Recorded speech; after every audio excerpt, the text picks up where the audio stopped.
In this video, we will highlight 5 tips for ensuring that your time spent in Brightspace is effective and efficient.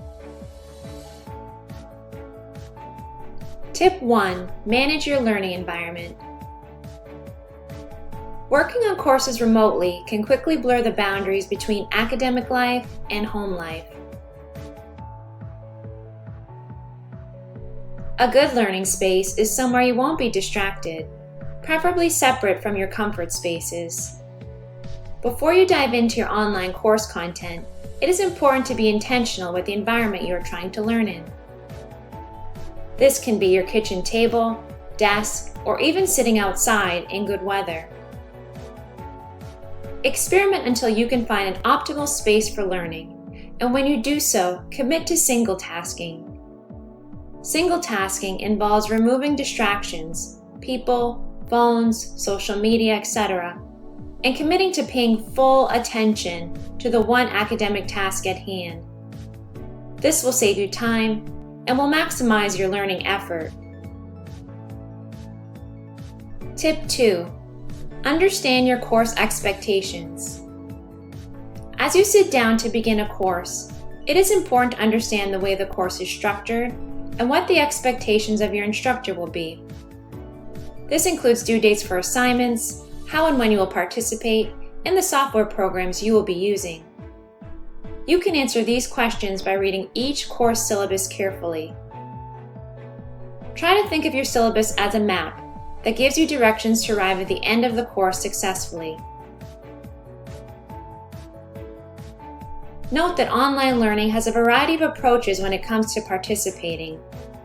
Learning online may involve attending live sessions, or identifying times to watch pre-recorded lectures, or to engage with course content through reading and writing that would not be required when learning in person.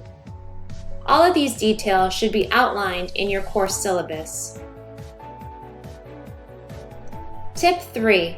Structure your time. How will you structure your week and days? After you've read through each course syllabus and understand your course expectations, you can now take a proactive approach to structuring your time. Whether it be through a physical day planner, a to-do list, a semester at a glance, or an electronic calendar, it's essential to have a plan. Consider leveraging the tools offered through your main.edu account, like Google Calendar, which you'll be able to access anywhere via your phone, laptop, or other smart device. It's with tools such as these that you can then begin to structure your time.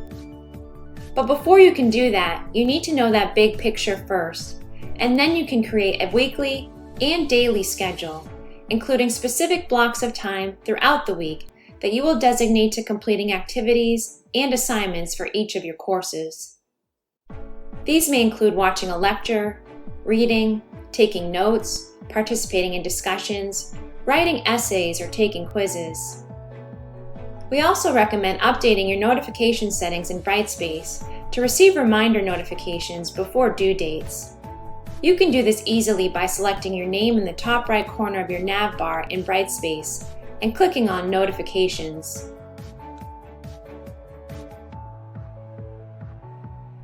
Tip 4. Continue to take notes. Note-taking is not just a classroom activity. Taking notes while reading, watching an assigned video or a lecture, reviewing a PowerPoint provided by your instructor, or participating in a group study session all contribute to the learning process. If you find yourself thinking, "I don't need to take notes," challenge that belief. When we don't do anything with information in the moment, we are telling the brain it is not important, and we begin to forget almost immediately. There are multiple ways to take notes effectively, such as the Cornell method, T-notes for math and science courses, mind mapping, or a digital note-taking software. We will go into these methods in more detail in a later video.